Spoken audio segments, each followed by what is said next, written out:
Broadcasting live from the Business RadioX studios in Phoenix, Arizona, it's time for Phoenix Business Radio, spotlighting the city's best businesses and the people who lead them. Hello and welcome to Phoenix Business Radio, broadcasting live from the Max 6 Entrepreneurial Center right here in Tempe, Arizona, where we help build businesses and nonprofits and introduce you to the right people. And I am so ecstatic to have these two women back in the house with me. We spent a lot of time together pre-pandemic? No, it was summer of 2020 because it was right after George Floyd. And thank you very much for my deep voice still. We're just gonna admit it right now. We were laughing about it earlier, right? So we did a series, Racism, Small Business, and the Arts, and we loved our time together and helping people come to understand what's at play there and what the risk and the need for change.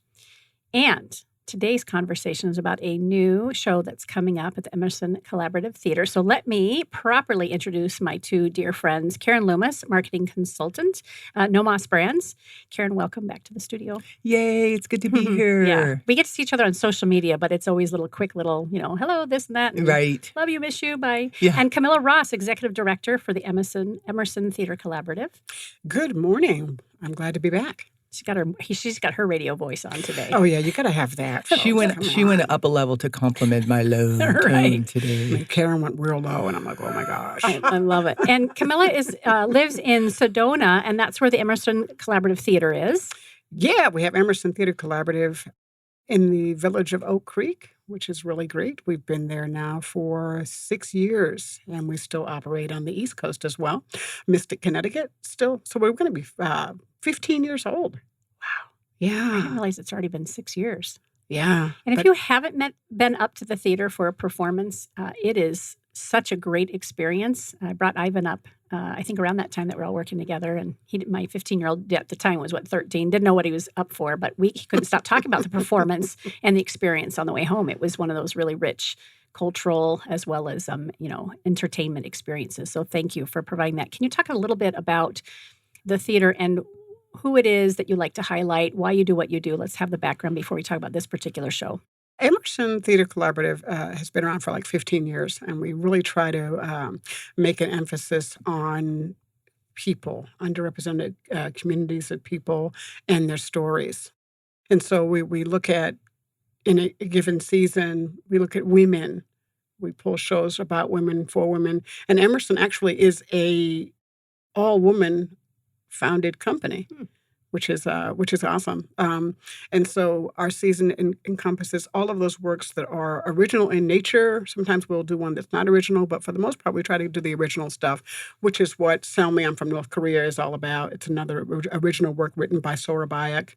And so that's what we do as a nutshell. We want to enlighten people about other cultures and other people's lives that they wouldn't normally encounter on an everyday basis. So yeah, that's what we do. And how did you've got quite the background and varied past, which is super cool. You were a professor, you were military, and have always had this artistic, theatrical part of you, or did you grow those wings later in life? No, that was a 12-year-old moment. So I knew when I was 12 what I wanted to do. And so it was always somewhere in the performing arts realm. Poetry, whatever that, all those artistic things that are really, really great. But I knew since I was the age of 12 what I wanted to do. Yeah. And so that was that. But you in life, if you don't dabble in other things, how do you know about other people and other worldly things? Right. So military was really great for me. It gave me a solid foundation in terms of discipline because I knew I needed that.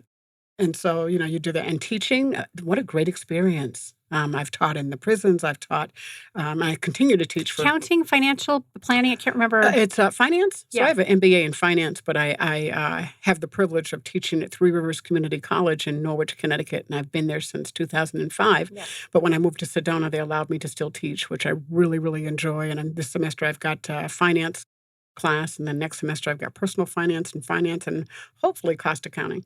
Nice. So, I sort of kind of like both sides of the brain operating. You're so good at that. You are a model for me on how it's done so beautifully and gracefully. Yeah, and honestly, right? I think that's one of the things that the three of us love about each other is that we can just be really authentic. And we have a new professor in the house as well. We have an adjunct professor, Karen Loomis. How's that going? That's brand new. Well, the funny thing is Somebody called me Karen the other day, and I almost didn't answer because I'm so used to them calling me Professor Loomis, which I didn't answer to that for the first 2 months either. So it usually takes them several times to respond. But it's really been interesting because this semester, fall semester, so I teach mostly juniors and seniors, but there's been a drastic difference between the students this year or this semester and the students at the beginning of the semester, and it's an impact of COVID. You're seeing, it's that evident. Yeah, the interpersonal relationship skills and just the independence and just the work ethics are really different between, just depending on where that COVID hit them in their education cycle. Yeah. So it has been interesting. So I am enjoying this semester because they're a lot less whiny. And these are college kids. These are junior and senior colleges. I love kids. it. Getting ready to push them out into the real world. Yeah. So it's the real world is a little harsh. So I get a lot of wide open eyes, deer in headlights. Like, oh my God, what is she telling us? And you're smiling and preparing them. I know you. They're not holding back. Tell us about No Mas Brands and how the two of you connected and what your role is with the theater. So Camilla and I connected through a eWomen network, which was a women's organization. I don't know if I knew that. Yeah. But the interesting part is we didn't meet at a meeting. We met through people when Camilla was looking for somebody to help her with her marketing here in Sedona. Somebody that we mutually knew in the organization who's also from the East Coast said, oh, well, you need to talk to Karen Loomis. And so that's kind of how we connected. That was Annie Garland. Yeah, who we've also had on our show. We did talk about that because Annie was on with us. That's right. Shout out to Annie. Yeah, so we had, so that's kind of how we met. And then I helped her for a Christmas show that she was doing and then kind of bounced back into her world again right around COVID. Yeah, that was a Christmas Carol in 2016. Yeah. And you've been really consistently working with each other. Yeah. And bringing that brand clarity and messaging and fantastic design work. Yeah, so really trying to elevate Camilla's brand. So, like we talked about the fact that ETC is 15 years old, it's time, it was time to take their branding to a next level so that one of the important things for a nonprofit obviously is grants and booties in the seats. So the brand impacts both sides. Don't laugh like you've never said it that way before. I think it's probably her language. I heard her voice with those words, so. It might be. Yeah. Just like, okay, booties in the seats. Yeah, we need those. It makes sense, though, right? Well, and so the interesting thing has been for us, because I started working with Camilla during COVID, Camilla's always had this logic in her brain that, the show must go on. So, yes, we have COVID. Yes, Sedona is a lot of seniors. Yeah. But you know what? We could still make it happen. And so we did that and have added some other components, technological components, to open up the shows to the world with our live streaming and audio broadcasting and on demand. So we've also got that as well. So if you're not in the local Sedona market, you always have those opportunities. Ivan and I have done both. We came up to the theater and participated with you in the audience. And then we also have watched another show or two, I think, actually, as it was streaming. Yeah, that's Sedona UAS. Jason and his crew. It's really, really nice to have somebody that's local and really gets that live stream so to make us look great and also so we can do that. So this year is really going to be great because our Christmas show, which is The Great Gatsby, is going to be done via audio. Oh, wow. Yeah. So a live audio stream. That's exciting. Yeah. So it's really kind of cool. I'm really excited about that. A whole different experience for your audience. Absolutely. Well, if you think about it, seniors, like when I've been talking to my mom, I was asking my mom about things that occurred in the 60s or 70s. And, her comment was, well, we really only had radio. Yep. And so by, this kind of brings it full circle for the seniors, which is now us. Sad to say. Yeah. All of us. Karen. I'm pretty sure she's speaking to you and I as well. I'm well into my senior years. I keep hoping we're still in that middle age, but that's just a pipe dream at this point. We can pretend. We're young at heart. We're good. Yeah. So let's talk about the specific show that's coming up. Is it called I Am From Home? It's called Sell Me, I'm From North Korea, and it's written by Sora Baek. And so it's a one-woman show inspired by the true stories of North Korean defectors, a profound portrait of people who risk everything to escape one of the world's most repressive regimes. Premiered in the 2019 International Human Rights Arts Festival in New York City. How did you two connect? Again, as usual, it comes to my desk based on who you know. So people. Camilla, you need to know about this show, kind of a thing, right? Yeah. Meet so and so. Yeah, meet so and so. I mean, I've had the privilege over the years to do some wonderful productions that are original in nature, and this is just going to be another one of those beautiful moments that we get to share at Emerson Theater Collaborative. I think, as a global perspective, learning about other cultures and what they go through brings us so much closer to one another. Yep. And recognizing that we're not so different, that we're not so disconnected, around the globe, that we all share in these moments in life where someone's been oppressed globally. We as people know that it's a common everyday thing, and most people never hear about the true nature of what's actually happening in other regions. So I'm fortunate and I'm privileged to be able to produce this piece of work. Super excited. And it's interesting. We've had 2 guests recently and a personal friend of mine who've had that very conversation. They are very, very philanthropic people by nature, and they're traveling to other countries to help, teach and educate and build. Because of COVID, we haven't had the opportunity to travel in the way that we used to. And so what you're offering is an opportunity. You don't have to leave your living room, or you could take a drive up to Sedona. Yeah. And still have real-world experiences and introductions and education to other parts of the world and understanding history and community and where we still need to improve. And great if you can travel, if you have the ability to do that. And there's no excuse not to put yourself in new environments to learn, and that's what you guys do. Yeah, I mean, I like to bring another culture to the region so that people can truly understand what other people live. Yep. If you're not traveling abroad, which I think everybody should do to be worldly, and even their children, take your children on a trip globally so they can see something other than where they live. Most people never leave the place in which they grew up. Right. So they're uninformed, and they don't know about other cultures that other than their own. So why not educate them? And so what we try to do, if you can't come to the theater, you can always be at home and you can see the live stream. You can do any number of things. Tell us the dates again for this particular performance. So this is October 13th through the 15th. And so we have at 2 p.m. on the 15th, and we have a 7 p.m. on Thursday and Friday. So 13, 14, 7 p.m. showing. But I'm looking forward to it. And it's sponsored by AZ Humanities. I have Arizona Commission on the Arts, the Flynn Foundation, and the City of Sedona. So those are the people that are, supporting this piece of work. So we're very grateful for our funders and donors, and it's going to be a really good experience. Additionally, just to add to what Camilla said with my deep voice again, I don't know why it keeps coming. I don't know that anybody else besides the 3 of us would notice it slightly deeper.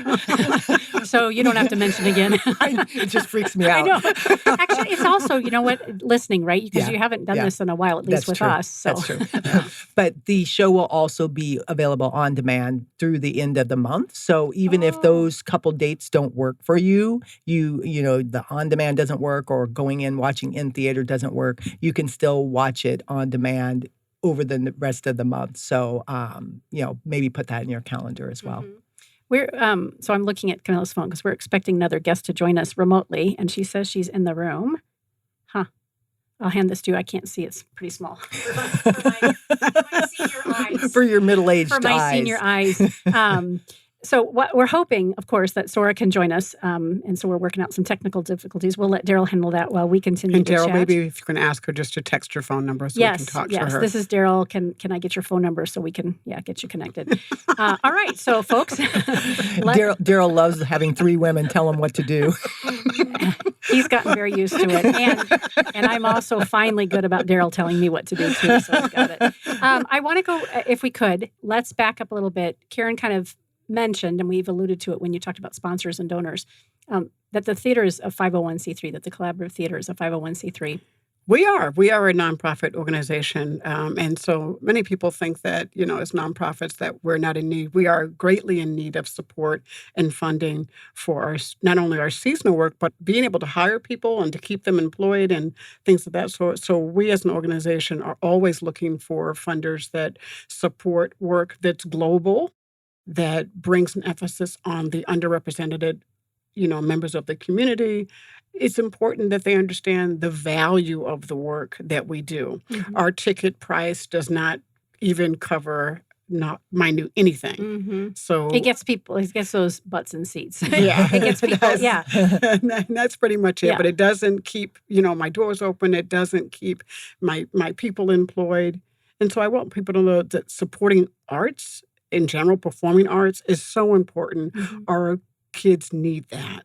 They need arts in their lives. It's not just about a computer. It's about people. I love that you said that because we touched a little bit on seniors and giving them an opportunity to experience arts and other cultures through what you're doing.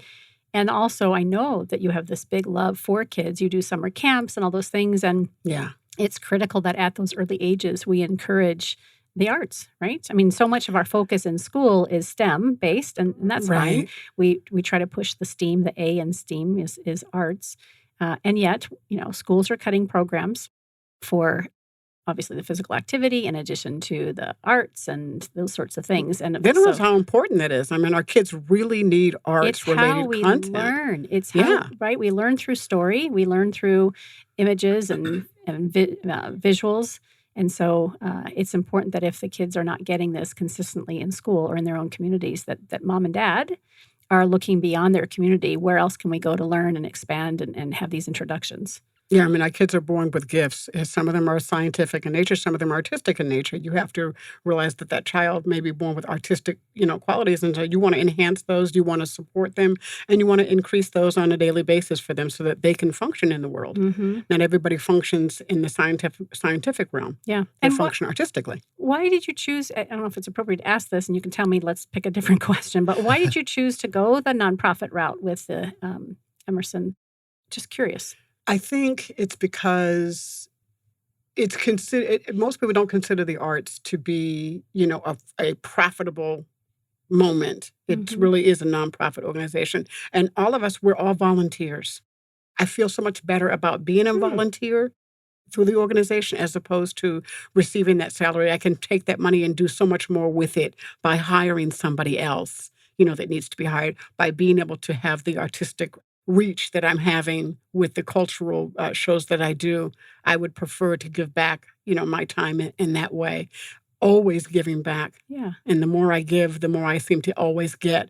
That seems to be the law of how God works Yes. in my world.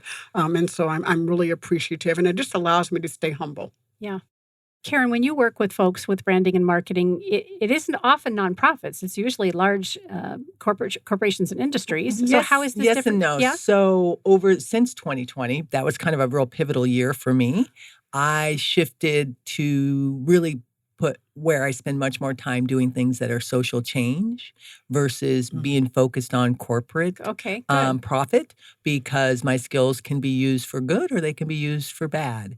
And so I've decided that I want them to be used for good. And so that's why I kind of give more of my time to Emerson Theater Collaborative, as well as the Arts Academy of Sedona and other nonprofits. So I do really I shifted my focus to be more social change type work. It's a perfect Yeah, fit. yeah. It's- I mean, it's- there's something about getting to this age where you start to go like, I have a talent that I'm using to help other people make money, but I'm not making the world better. And so that was the shift. It's so fascinating.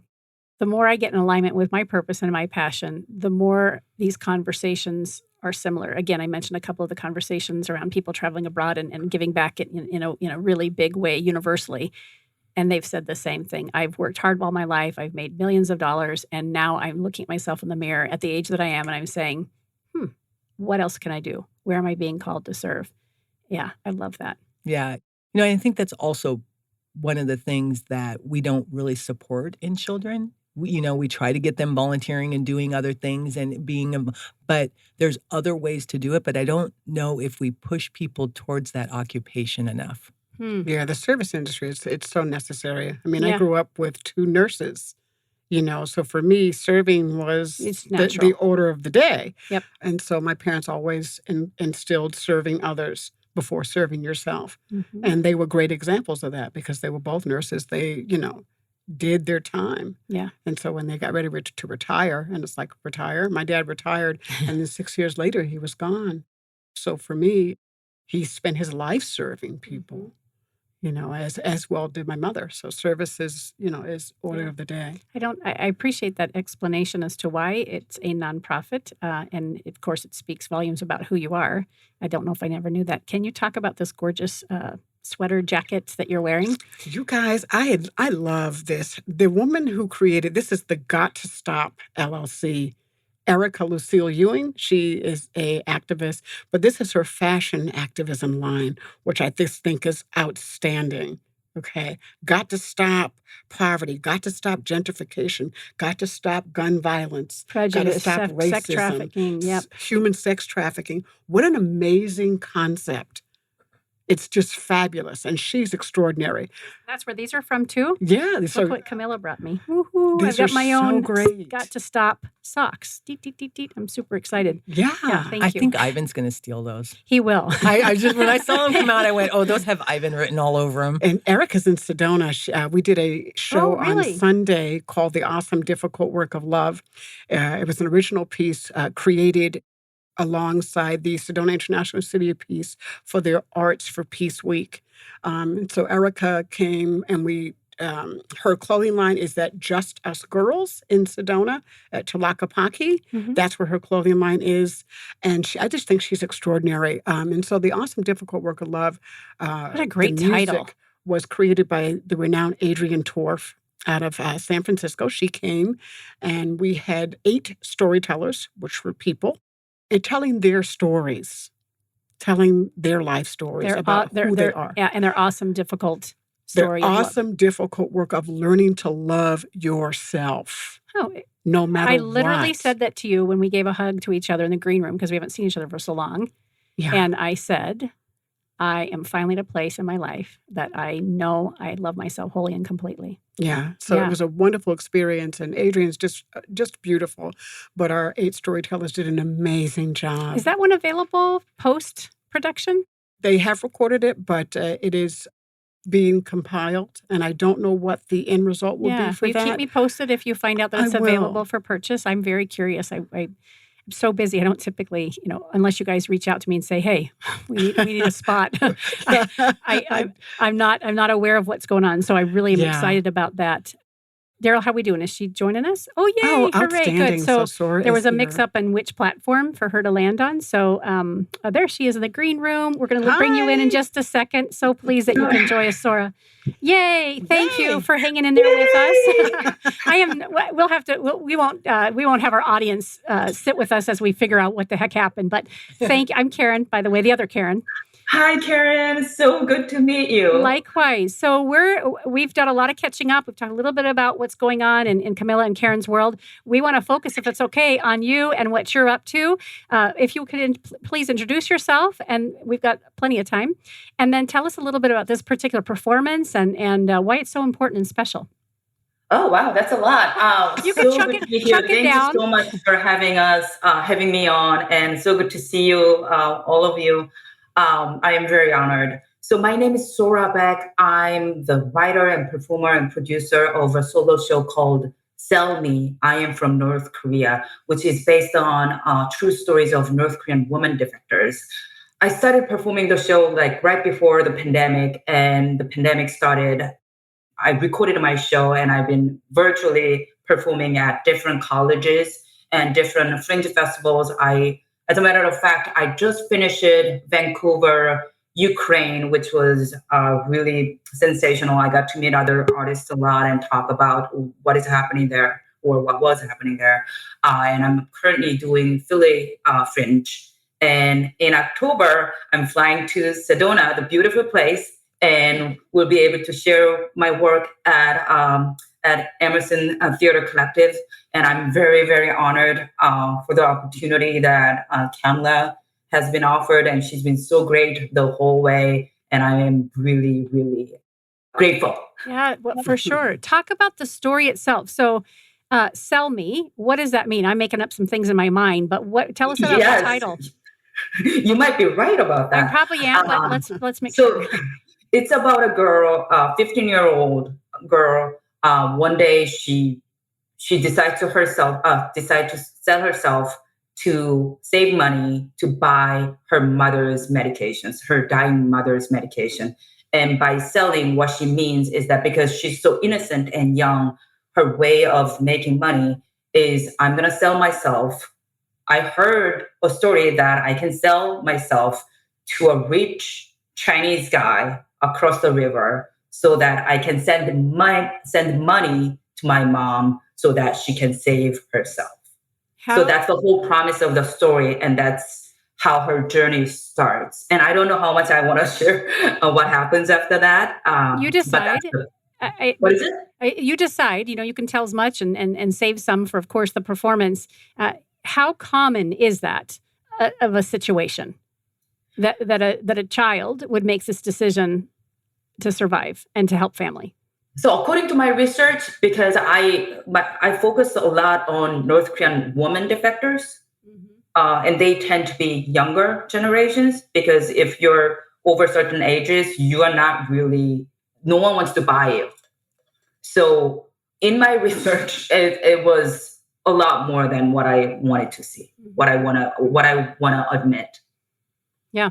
And why is this conversation and this story relevant right now?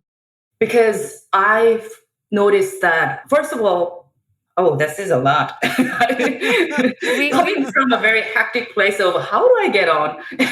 I know, and you're doing a great job shifting. And I apologize because we've talked ourselves out. No worries. I'm glad that. And I want to make sure that we have a chance to, obviously, to share. So, and I'm not looking. There's no right answer, right? Just speak from your heart. Yeah. Right. The question. That I'm good at. Yeah. Of course you are. Why is this relevant right now? Why is this work important to you personally? In addition to for the viewers and the participants in the audience, why this story? I noticed that, especially I started performing the show.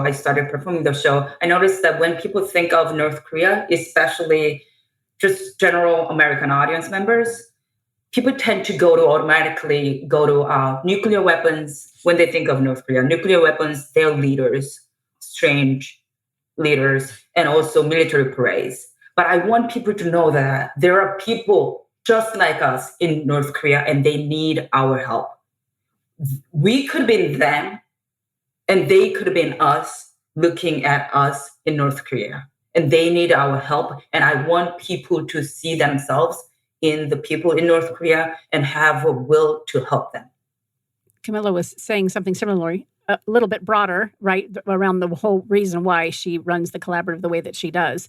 And so this is just a perfect example of why you've brought Sora in to be part of it. Yeah. Yeah, I think, we as people, we tend to forget that it's not just about us. It isn't at all about us. Everybody else but us. Yeah, good. And if we can recognize that, what a different world we would be living in.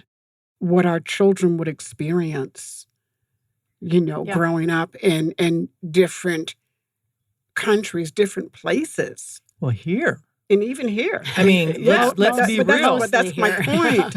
But that's my point. Yeah. We seem to be so lost and not recognizing that it's not about you. It's about everybody else but you. Mm-hmm. That's the important part. Yeah. We seem to be forgetting. And if we can remember that, oh my gosh, what a different place America would be. And to Sora's point, when we can see somebody, we can see similarities through a story or even just meeting somebody, and we see ourselves in that and we can connect for the similarities, then that's the baseline for peace and getting along. For me, it always seems so simple. It's almost ridiculous how easy it is. We just need to get out of our own way. Yeah.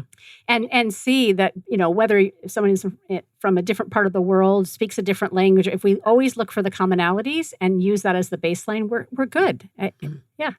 Really. And I know, of course, it's far more complicated than that. But in my simple little mind and my love for people and love for life, I think it really boils down to that. If we all made that commitment is what you're saying. Yeah, I think loving yourself is seeing yourself in somebody else where you didn't think that you existed. Mm-hmm. And I think once we can do that, we'll find a much more deeper and rich appreciation, not only for who we are, but for the person that we're, haven't had that conversation with yet. You've given a couple of shout outs today. I'd like to do the same. We had a guest on here earlier this week named Bob Faby. Faby Insights is the name of his company. And he's a coach and he works with people on helping them have a stronger connection with dignity. And both in corporations and individually. And one of he kind of in the beginning of my interview with him, Bob said, this is the definition of dignity and why I hang my hat on this as a topic. And then about 10 minutes into the conversation, I went to paraphrase and I used the word respect. And he's like, I'm going to respectfully help you understand the difference between dignity and respect. He said, dignity is a basic human right. No one has to earn it, ask for it, prove their worth. Dignity ought to be just this baseline that because you're human, you're worthy. You're worthy. And then respect is earned or taken away. And I was like, wow, that was so eye-opening. So I hadn't thought about it when he was with us, but I'd love to make an introduction because I think we all speak the same language. When I hear that, the thing that connected with me is when people talk about the homeless population or talk about addicts or talk about mental health, the blame always goes to the individual, not to all the factors that play into somebody, ending where they're at. And by that definition of dignity versus respect, society has stopped being, looking at these people as dignified members of society. Good. Yeah, you're spot on. Sora, let's go back to your show. What is your favorite part of performing this piece? There are several, but one of my favorite part is having an interview like this, because this is where I make real connections with real people and have a real start a conversation about North Korean defectors, and also having Q&As at the end of my show. That's my favorite part. Like, I love just seeing people and like what they want to ask and hearing their questions. And some of the questions that I keep hearing are you from North Korea? Because they sometimes some people get confused that they think that I am actually telling my life story. Some people came up to me and asked me like, so how do you speak English so well? I'm like, what do you mean? So and also those questions that came up has been inspiring me and just, helping me as an artist and just move forward and be fearful. Sora, can you just I'm going to put you on the spot here. Can you just give a little sample of part of a monologue? Yeah, that I think. Oh, wow. we would love it if you can close your eyes and make that happen. Oma, 날 팔아. Sell me. I say to my mom, I'm 15 years old and today is my birthday, but I'm tired of sitting here watching my mom suffer and going hungry together. I can't do that anymore. Sell me. I say it again. I'm going to go find a way. All right. Yeah. I've got chills. Yeah. Thank you for indulging us in that. Oh, thank you. Perfect. Yeah. I just landed there. Like, wow, the power of storytelling and making it a magical conversation. Have you met North Korean defectors? Yes. So when I performed right before the pandemic, it was at Jersey City Theater Center. I was 8 months pregnant. And this North Korean human rights activist drove up from Washington, D.C. with a North Korean defector and artist, painter, Mr. Song Baek. And when I found out that he was going to be there, I was really excited and at the same time nervous because I've never met anyone. And also I'm sharing their stories from my point of view. But after the show, I remember we held our hands so tightly and just like stood there, and I felt deeply connected with him. And unfortunately, he had to go. He had a flight to catch back home, but he emailed me pretty soon and told me that he really appreciated the work and he was moved, and that's why he didn't say much. But it was a really, really moving experience. Sora, is this the same gentleman that's going to have his art displayed? True. Yeah. So what's going to be really beautiful about Salmyeon from North Korea, the Wednesday prior to the show opening, we're going to thank our donors and our patrons for their contributions to Emerson Theater Collaborative. So in addition to that, we're going to have his artwork coming. We're going to stream his artwork Oh, in wow. so that people can see Yeah. his art and the beauty. There's so much to be grateful and thankful for. And this is just one of those moments where we're going to be able to share in the different artistic values that people bring to life's perspective from different regions of the world. Mm-hmm. I firmly believe that we should be sharing in all things cultural globally. And that's how we learn to love each other, is sharing in those moments that are not so different than our own.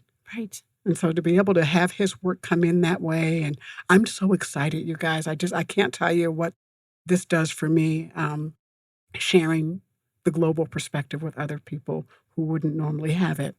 Right. You've done this kind of art piece where there's pieces that support a performance several times, right? This is kind of one of your things that you're known generally for. we call them the sights, sounds, and samplings Okay. of an experience, but we've decided to morph this into a thank you. I hear that differently, this time.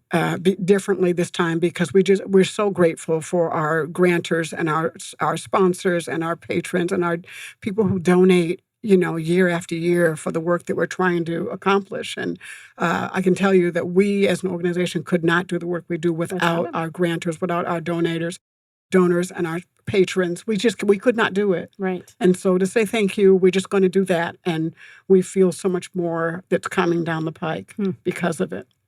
So I'm really excited to be able to bring that into the space. And Sora's been great helping me to navigate those waters that I wouldn't normally have to navigate. Yeah. So it's really a nice collaboration. But I think the other thing is that people forget is, as we're putting on these productions, as we are preparing whatever the marketing or you're, setting up the productions, how much we learn about other cultures. I mean, I don't want anybody to think that we're in any way experts. We are not. When it comes to marketing materials, I'm very sensitive to different cultures and making sure that we don't misstep, because it's super, super easy when it's not your culture to do something that really impacts them in a less than positive way. Well, that's through your art, right? Art of branding and representation. And Sora mentioned that too, that that humility around sharing somebody else's story and not being from that region of the world. I love that this particular gentleman gave you the acknowledgement that I'm sure you were looking for by that hand squeeze, and just knowing that you've done well by telling the story. I would love for each of you, and Sora in particular, if you'll start. I think we've talked about it a little bit, but what do you hope the audience will take away, right? So whether it's the performance or the Q&A afterwards, when you were talking about the Q&A, I wondered if there's some sort of takeaway. Like if I was sitting there and watching the performance and then listening and asking questions afterwards, I'm always thinking through the lens of the what's next for me. Like, what am I supposed to do with this information now? Is there a piece to that? Or what is it for each of you that you really hope people will take away once they've participated in this story? Great question, and I've been thinking about that a lot. And when I look at myself and look at my work as a performer, and my mission is to becoming the voice of women who are silenced. And I think we all have the power to either help or not help. It doesn't have to be significant. You don't have to go out and build a nonprofit organization for North Korean defectors. I simply want people to think about it and have a conversation with whoever they want, because I guarantee you, most of them do not know much about North Korea. So those people who watched my show, going home, talking to their family members or friends about the show, opening the place for them to talk about, oh, this is what I watched and this is how I think. What do you think? Having a conversation is a great place, great and beautiful place, because anything can happen. And also, you can simply Google and find an organization that's already supporting North Korean defectors. You can donate financially, or you can donate your time, volunteer. We'll take anything. I just want people to know that we have the power to change. It's deep. Very That's deep. truth. Anything else to add? What you're personally or professionally are wanting to have people take away, or did Sora capture it all? I want people to sit and I want them to listen, to try and hear what's being said. And then whatever they take from that, that they continue to think about that. And that usually happens with stuff that we do. People will continue to think about what they've seen and what they felt.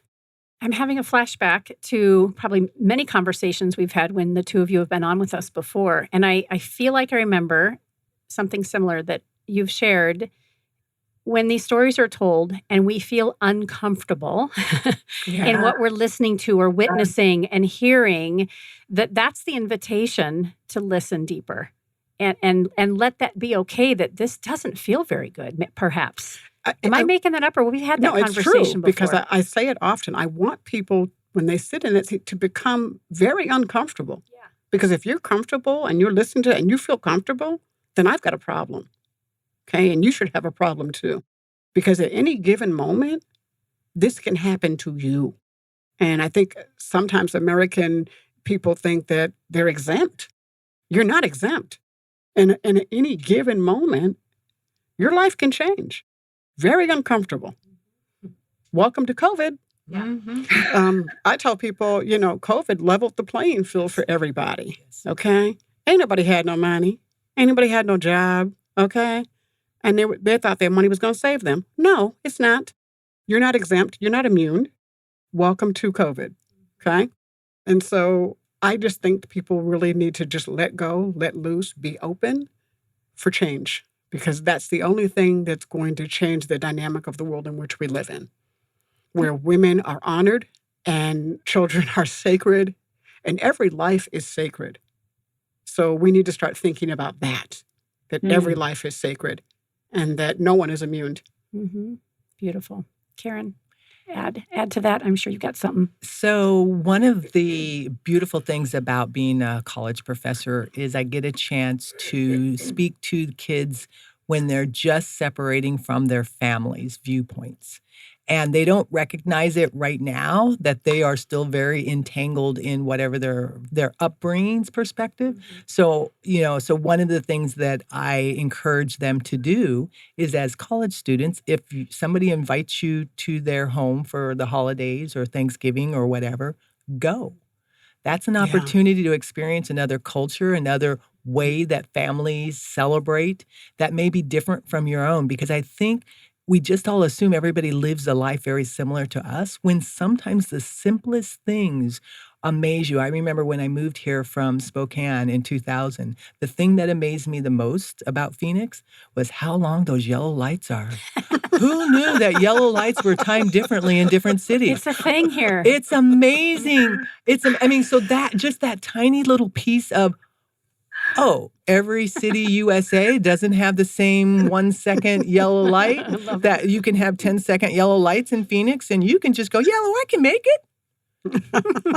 So I do try to encourage them to think differently, and some of the conversations do make them uncomfortable because I challenge their beliefs. Like recently, we had a conversation. I don't remember the topic, but there's probably 3 or 4 people of color in a class of 25 kids, and when it comes down to being African Americans, there's usually one. One of the, 3 of the kids, made comments about something, and their comments were very similar. And then when the black kid made a comment, he said, and the topic was bullying, what would you do? And he said he would walk away. And I said, I hear you and I feel you and I understand you. Because he's black and he's a man. And his experience is very different than would be a white female or a white male at that same age. Mm-hmm. He may have learned in his experiences not to jump into things like that because it makes you become something of the instigator or the aggressor, even if you weren't. It's interesting you share that story. So you've gotten to know Ivan so well over the years that he's been growing up, and I'm putting stories about him on social media. He has a black friend, and they were going to a camp for 3 days with Linda Bishop. I think Linda. Yeah. Actually, it was a trip that I was taking the boys with me. Never mind, they did that too. And I was taking the boys to Carlsbad, California, just for a long weekend, the 3 of us.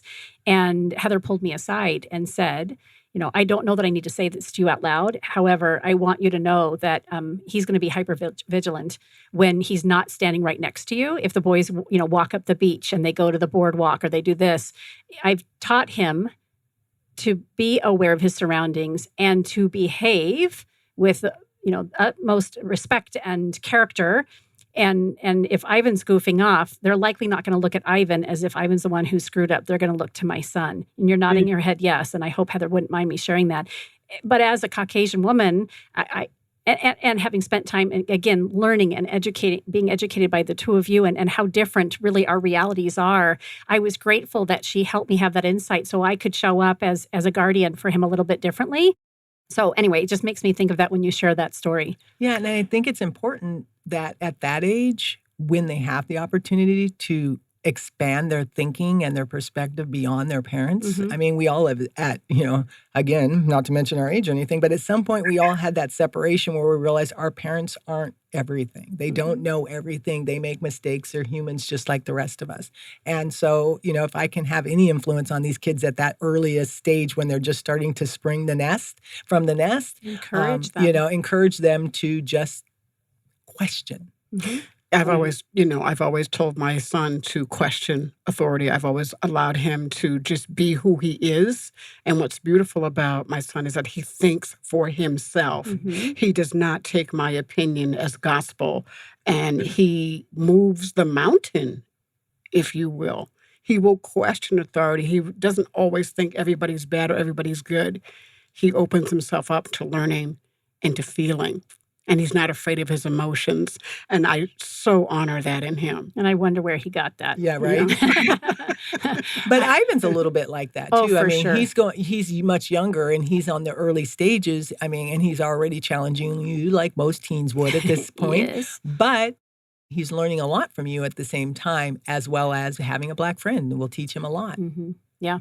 And I know I had him go to New York a couple summers ago and spent the summer at a Jewish camp, and we're Christian, and that was just such a different reality for him. Not only East Coasters, but different faith and different beliefs, and even different lifestyles and quality of living, far wealthier than we are. And it was so rich for him that he's like, every summer, I think I'll go try to do, like he did this week with Linda Bishop and around being an entrepreneur. And then he did a church camp here locally. You've kind of started the show with this, right? Give these kids an opportunity and ourselves an opportunity to get to know life and the world and other people through travel. And we're rounding the show out with that conversation again. Yeah. Sora, as we're chatting, we're not intending to leave you out. Is there anything else?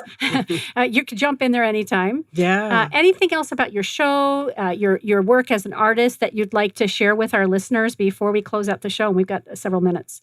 Yeah, so I have two things. One, because we've been talking about younger generations. And one of the reasons why I decided my character to be 15 was I wanted to connect with youth group, like younger generations, because Karen, you're completely right. They're at that age, and I want them to have bigger perspectives and have experience and a broader understanding of what the world is about, what us means about. It's not about you. It's yes, you're 15, your ego is big. I get that. But once you pass that stage, I want you to know that it's all of us. It's not just you. It's not just your family. It's not just your community. Just like Camilla said, it's all of us. And that's why, one, I made my character so young so that they can connect and identify and see themselves in their character. And also that another reason the character starts with, the reason she wants to sell herself is because of the relationship she has with her mom. Mm-hmm. So that's a very human, basic relationships that anyone can identify with. So especially for younger generations, parent and kids, children relationships. So those are the two reasons why I made my character 15 and start the show actually start the show with a conversation with her mom. But another thing that I wanted to mention before we close, but I don't want to close because this is like so inspiring and I'm so grateful, is that, so I didn't actually think about this when I was writing, But once I started performing, I realized that I have a lot more connections to North Korea than I did. Yes, of course, I grew up in South Korea, but like being in South Korea, even though we're very close, we don't really hear things about North Korea except the things that your government wants you to hear, and which is not really helpful. But I remember that growing up, I was in a small town. I lived in a small town where I could actually see some of the buildings in the North Korea cross the river. So, like thinking back, North Korea was my backyard. I just didn't realize that. And second, my father, when he was 4, he fled to South Korea with my grandparents, his parents, when the war started, thinking that they were going to be able to go back home in North Korea, go back home to North Korea. So they left everything and they just fled. They just ran away, but there was never going back. So my show is for my father, my grandparents, and all the people who can't not go home. Yeah. Sora, thank you so much. Thank you. Oh, thank you. I'm just, if you find me emotional in this moment, it's because there's so much that we need to learn about other people and other people's stories. And I just feel like everybody's story is important. And what Sora just said, it just resonates so deeply for me. It's the sacrifices that we make for family and for life, right? Not only in the story and the character you've created and what she's doing her for mom, but what you've just shared with your own life. And this is your give back and your gift to them, given the sacrifices that they made. Yeah. Right? Yeah. It's just powerful. Incredible. I'm so glad you were able to connect with us. It would have been a great shame to just spend time with these two.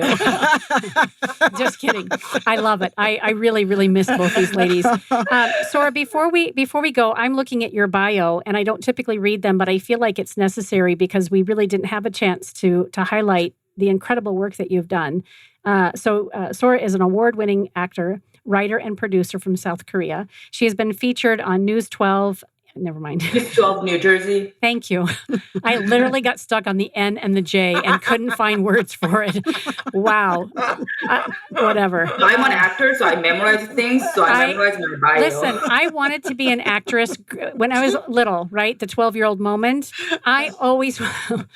Wow, it's been a long week. I wanted to be an actress, and I can't memorize anything to save my life. And so unless it was improv... I would never I couldn't do it. I can't memorize phone numbers, people's names, acronyms, letters, you name it. Alrighty then, back to Sora's bio. Phew. So let's see. Gosh, these are all the performances, right? The Storm, A Christmas Carol, 400 parts per million, A Sworn Virgin in New York City, an international tour, Blessed Unrest, Who is Afraid of Virginia Woolf, Curious Frog.